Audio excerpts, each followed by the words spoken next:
কোরআনের আয়াতকে ভুল প্রমাণ করার জন্য একজন পুরুষ সে তার পেটের মধ্যে বাচ্চা নিয়েছে এবং সেই বাচ্চাকে নর্মালি সে ডেলিভারি করেছে, জন্ম দিয়েছে। এমন ঘটনাটি ঘটেছে মাইলস এবং প্রিসিয়াস দম্পতির ঘরে। আপনারা জেনে অবাক হবেন, এদের মূল উদ্দেশ্য ছিল কোরআনের আয়াতকে ভুল প্রমাণ করা। কারণ কোরআন বলে যে পৃথিবীতে সকল বাচ্চারা আসে মহিলাদের পেটের মধ্য থেকে। যেহেতু আল্লাহ তাআলার কথা নারীদের পেটের মধ্য থেকে সন্তান গর্ভপাত হয়, নারীদের পেটের মধ্যে থেকে সন্তান পৃথিবীতে আসে, এটা হচ্ছে কোরআনের ভাষ্য, আল্লাহর ভাষ্য। তারা বলতেছে না, এটাকে আমরা মিথ্যা প্রমাণ করব। এর জন্য বিজ্ঞানের সহযোগিতা নিয়ে এই মাইলস এবং প্রিসিয়াস দম্পতি, যে স্বামী ছিল সে হয়ে গেছে স্ত্রী, যে স্ত্রী ছিল সে হয়ে গেছে স্বামী, এরপরে তারা সায়েন্টিফিক তথ্যকে কাজে লাগিয়ে তারা একটা বাচ্চা জন্মগ্রহণ করেছে এবং তারা প্রমাণ করে দিয়েছে যে কোরআনের আয়াত ভুল, এটা মিথ্যা, এটার সাথে কোনো বাস্তবতার সত্য নাই। কারণ দেখো, আমরা পুরুষ হয়ে বাচ্চা জন্ম দিয়েছি। আমি একটা কথা বলি, আপনারা দেখবেন এই জাতীয় ঘটনাগুলো এখন পুরো পৃথিবীর মধ্যে ছড়িয়ে পড়তেছে। পুরুষ থেকে মেয়ে হওয়া, মেয়ে থেকে পুরুষে পরিণত হওয়া। এই ঘটনাটা ব্যাখ্যা করার আগে আরেকটু কথা বলি, আপনারা দেখেছেন যে আমাদের বাংলাদেশে এই যে ইদানিংকালে 2 দিন আগে যে আন্দোলনটা হচ্ছে, এটার মূল উদ্দেশ্য ছিল এই যে পুরুষ থেকে মেয়ে হওয়া, মেয়ে থেকে পুরুষ হওয়া। এটাই তাদের মিশন, এটাই তাদের ভিশন। যারা 2 দিন আগে নারীবাদীদের ব্যানারে তারা এই আন্দোলনটা করতেছে।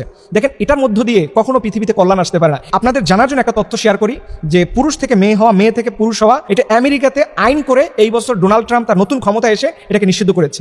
অথচ দেখেন, আমরা যেই পশ্চাত্যের কথা বলি, যেই ইউরোপের কথা বলি, যেই আমেরিকার কথা বলি, তারা তাদের দেশে এই আইনটাকে কঠিনভাবে হস্তক্ষেপ করতেছে এবং যাতে করে মানব সভ্যতার কোনো ডিস্ট্রয়েড না ঘটে, মানব সভ্যতার কোনো ক্ষতি না হয়, এর জন্য তারা আইন করে তাদের দেশে এটা বাস্তবায়ন করতেছে। কি দুঃখ আমাদের যে আমাদের দেশের বোনেরা, আমাদের দেশের ভাইয়েরা তারা এই কালচারে এখন নিজেদেরকে গা ভাসাচ্ছে। মনে রাখবেন, এটা চরম মাত্রায় একটা গুনাহ। কারণ আল্লাহ সুবহানাহু ওয়া তাআলা বলছে, যাহারাল ফাসাদু ফিল বাররি ওয়াল বাহরি বিমা কাসাবাত আইদিন নাস। খবরদার, এই জলে স্থলে সব জায়গায় যত বিপর্যয় হয়, দেখবেন এটার সম্পূর্ণটা মানুষের দায়ভার। এই যে আজকে পুরুষ থেকে মেয়ে হওয়া, মেয়ে থেকে পুরুষে পরিণত হওয়া, আপনি কি মনে করেছেন এটার কি কোনো একটা প্রভাব আসবে না? ইভেন আমি আরো কিছু আর্টিকেলে দেখলাম যে এই জাতীয় কাজ, যে পুরুষরা মেয়ে থেকে পুরুষে হয়েছে, পুরুষ থেকে মেয়েতে পরিণত হয়েছে, এদের হরমোন জনিত এবং তাদের ফিজিক্যালি অনেক সমস্যায় তারা এখন জর্জরিত। ইভেন একটা কলামের মধ্যে এসেছে যে তারা আফসোস করতেছে কেন তাদের শরীরের মধ্যে এই পরিবর্তনটা তারা নিয়ে এসেছে। এর জন্য আমি আমার ভাইদেরকে অনুরোধ করে বলবো, যারা আপনারা এই জাতীয় আল্লাহর বিরুদ্ধে আইন বাস্তবায়ন করতে চাচ্ছেন বাংলাদেশের জন্য, এটা মোটেই কখনো শুভকর হবে না। এর মধ্য দিয়ে কখনো আপনি কল্যাণ আনতে পারবেন না। এর জন্য আসুন আমরা আল্লাহর কাছে দোয়া করি,